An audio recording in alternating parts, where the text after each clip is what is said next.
ان اللہ یدخل الذین آمنوا وعملوا الصالحات جنات تجری من تحتها الانہار، بے شک اللہ تعالیٰ داخل کریں گے ان لوگوں کو جو ایمان لائے اور نیک اعمال کرتے رہے، ایسے باغوں میں جن کے نیچے سے نہریں جاری ساری ہوں گی۔ والذین کفروا یتمتعون، اور وہ لوگ جنہوں نے کفر کیا وہ فائدہ اٹھاتے ہیں، وَيَأْكُلُونَ كَمَا تَأْكُلُ الْأَنْعَامُ، اور وہ کھاتے ہیں جیسے کھاتے ہیں چوپائے جانور۔ وَالنَّارُ مَثْوًى لَّهُمْ، اور ان کا ٹھکانہ آگ ہے۔ اللہ تعالیٰ نے اس آیت میں دو لوگوں کا تذکرہ کیا، ایمان والوں کا اور کافروں کا۔ تو فرمایا جو ایمان والے ہیں دنیا میں نیک اعمال کرتے ہیں ایمان لانے کے بعد، چونکہ ایمان کے بعد نیک اعمال ضروری ہیں، ایمان اور عمل صالح دونوں لازم و ملزوم ہیں۔ اگر ایمان ہے تو عمل نہیں، پھر بھی فائدہ نہیں، اگر عمل ہے تو ایمان نہیں تو پھر بھی کوئی فائدہ نہیں، دونوں چیزیں ہونی چاہیے۔ تو فرمایا ان کے لیے ایسے باغات ہوں گے جن کے نیچے سے نہریں جاریوں ساری ہوں گی، لیکن جو کافر لوگ ہیں وہ فائدہ اٹھاتے ہیں، یعنی دنیا کے مال و متاع کا یا دنیا کی چیزوں کا، اور اس طرح وہ کھاتے ہیں جیسے جانور کھاتے ہیں۔ تو جانور کھانے سے مراد یہ ہے کہ جیسے جانور کو کوئی پتہ نہیں ہوتا کہ یہ حلال ذرائع سے آیا یا حرام سے آیا، اس کا مطلب ہوتا ہے کھانا، اس کو یہ نہیں پتہ یہ ہماری پیلی ہے یا ہمارے چارہ ہے یا بغانے کا ہے، اس نے کھانا ہی کھانا ہے۔ تو اسی طرح دوسرا یہ ہوتا ہے کہ ان کو صرف ہوتا ہے جانوروں کو کھانا ہے اور بس پیٹ بھرنا ہے، پھر ان کو پتہ نہیں کہ ہم نے کرنا کیا ہے، بس کھانا پینا ہی ہے۔ تو اسی طرح اللہ تعالیٰ فرماتے ہیں کافر جو ہیں ان کا بھی یہی ہے، وہ کھاتے ہیں تو ان کو یہ نہیں پتہ کہ ہم نے کرنا کیا ہے، جانوروں کی طرح بس کھا لیا پی لیا، کوئی غور و فکر نہیں کرنا کہ ہم کس لیے دنیا میں آئے ہیں یا ہم نے کیا کرنا ہے۔ تو اللہ تعالیٰ فرماتے ہیں ان کا ٹھکانہ آگ ہے کافروں کا۔ وَكَأَيٍّ مِّن قَرْيَةٍ هِيَ أَشَدُّ قُوَّةً مِّن قَرْيَتِكَ الَّتِي أَخْرَجَتْكَ، اور کتنی ہی بستیاں ہم نے ہلاک کیں جو زیادہ سخت سی طاقتور تھیں آپ کی بستی سے، وہ بستی جس سے آپ کو نکالا گیا۔ أَهْلَكْنَاهُمْ، ہم نے ان کو ہلاک کر دیا، فَلَا نَاصِرَ لَهُمْ، پس نہ ہوا کوئی ان کا مددگار۔ تو اللہ تعالیٰ فرماتے ہیں کہ ہم نے کتنی ہی بستیاں جو آپ کی بستی سے زیادہ سخت ہیں، طاقتور تھیں، تو آپ کی بستی سے مراد ہے مکہ، یعنی نبی اکرم صلی اللہ علیہ وسلم کو اللہ تعالیٰ فرما رہے ہیں جو آپ کی بستی ہے نا مکہ، اس سے زیادہ سخت تھے، طاقتور لوگ تھے، مال و متاع کے لحاظ سے بھی اور قد کاٹ کے لحاظ سے بھی، قوت کے لحاظ سے، ہر لحاظ سے، وہ بستی جہاں سے آپ کو نکالا گیا۔ تو نبی اکرم صلی اللہ علیہ وسلم کو مکہ سے نکالا گیا جب آپ ہجرت کر کے مدینہ منورہ تشریف لے گئے، تو فرمایا یہ آپ کی بستی جہاں سے آپ کو نکالا گیا اس سے زیادہ وہ سخت تھیں، تو ہم نے ان کو ہلاک کر دیا، پھر کوئی بھی ان کا مددگار نہ اٹھا، کوئی ایسا نہ آیا کہ جو بدلہ لے سکے ہم سے یا ان کی کوئی مدد کر سکے۔ تو اس لیے یہ مکے والے کوئی چیز نہیں ہیں، یہ تو ہم صرف آپ کی وجہ سے ان کو نہیں پکڑ رہے، ورنہ یہ کوئی زیادہ طاقتور نہیں ہے، ان سے بڑے پہلے طاقتور گزر چکے ہیں، قوم عاد، قوم سمود، قوم صالح، قوم لوط، تو ہم نے تو ان کو تباہ و برباد کر دیا تھا، یہ ان کو بھی کر سکتے ہیں، لیکن صرف آپ کی وجہ سے نہیں کر رہے تو یہ اکڑتے ہیں۔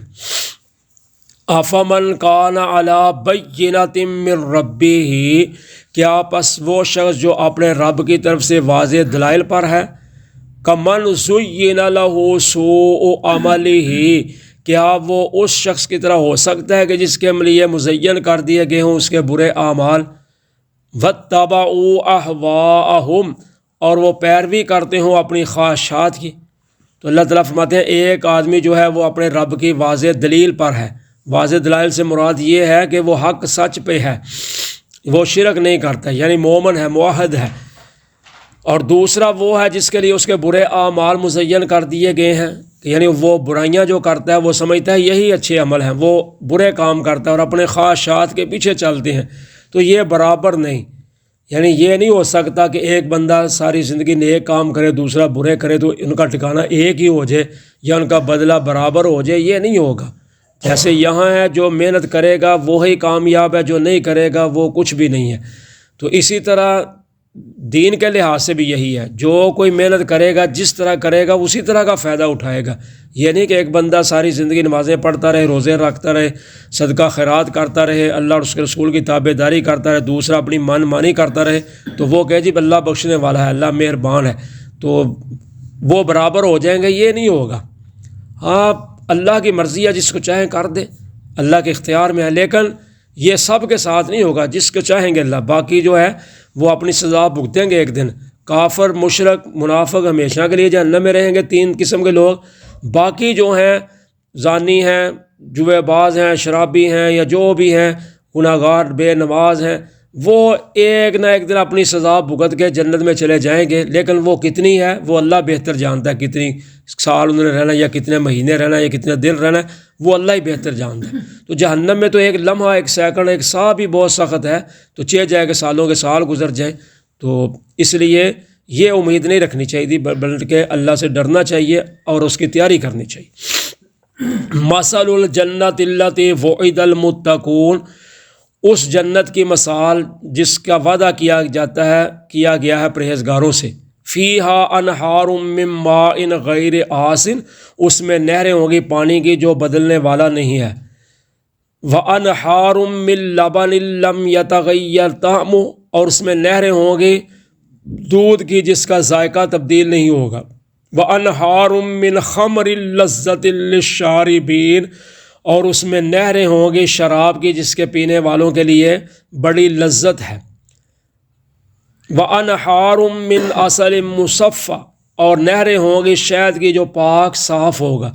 وَلَهُمْ فِيهَا مِنْ كُلِّ الثَّمَرَاتِ وَمَغْفِرَةٌ مِّن رَّبِّهِمْ، اور ان کے لیے اس میں پھل ہوں گے اور بخشش ہوگی ان کے رب کی طرف سے۔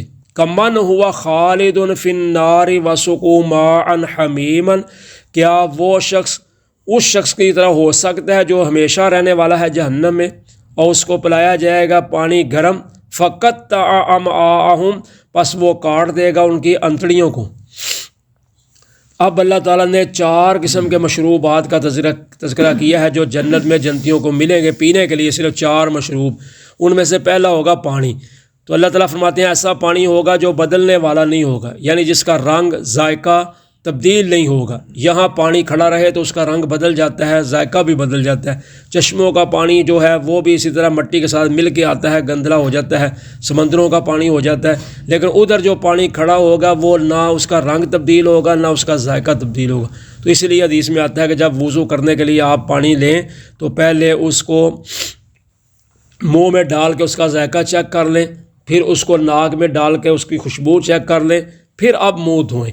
یہ نہیں کہ ڈائریکٹ آپ چلو بھریں تو منہ پہ ڈال لیں، نہیں، پہلے اس کو چیک کر لیں، کولی کر کے ناک میں پانی ڈال کے پھر اس کے ساتھ چہرہ دھوئیں۔ یہ ہے کہ ماء طیبہ، کے پاک صاف پانی ہونا چاہیے۔ تو دوسرے نمبر پر اللہ تعالیٰ فرماتے ہیں دودھ ہوگا۔ تو ادھر دودھ ہے گائیں بھینسیں وغیرہ یا جو دیگر چیزیں جو ان سے دودھ ملتا ہے، وہاں یہ چیزیں نہیں ہوگی، وہاں دودھ کی نہریں چل رہی ہوں گی۔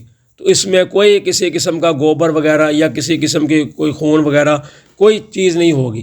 اور تیسرے نمبر پر ہے شراب۔ تو یہاں شراب جو ہے وہ پینے کے ساتھ انسان کی عقل ختم ہوتی ہے، انسان کو اپنے آپ کا پتہ نہیں چلتا، جسم میں بیماریاں لگتی ہیں۔ تو وہاں جو شراب ہوگی اس میں یہ چیزیں نہیں ہوگی کچھ بھی۔ اللہ تعالیٰ فرماتے ہیں لا فیہا غول ولا هم عنہا ینزفون، نہ وہ شراب پینے سے چکر آئیں گے نہ ہی عقل جائے گی۔ تو چوتھے نمبر پر ہے شہد۔ تو یہاں سے بھی شہد جو ہے مکھیوں سے حاصل ہوتا ہے، تو وہاں شہد کی نہریں چل رہی ہوں گی، تو اس لیے کوئی پر نہیں ہوگا مکھی کا بیچ میں، یا کوئی ایسا کچرا جو ہوگا وہ کسی قسم کا نہیں ہوگا، پاک صاف شہد ہوگا۔ تو اللہ تعالیٰ فرماتے ہیں کھانے کے لیے ہر طرح کے پھل ہوں گے، اور دوسری جگہ پہ میوہ جات بھی آتے ہیں کہ پھل بھی ہوں گے اور میوہ جات بھی ہوں گے، جیسے آج کل سردیوں کے میوہ جات ہیں، تو یہ میوہ جات بھی ہوں گے اور پھل بھی ہوں گے۔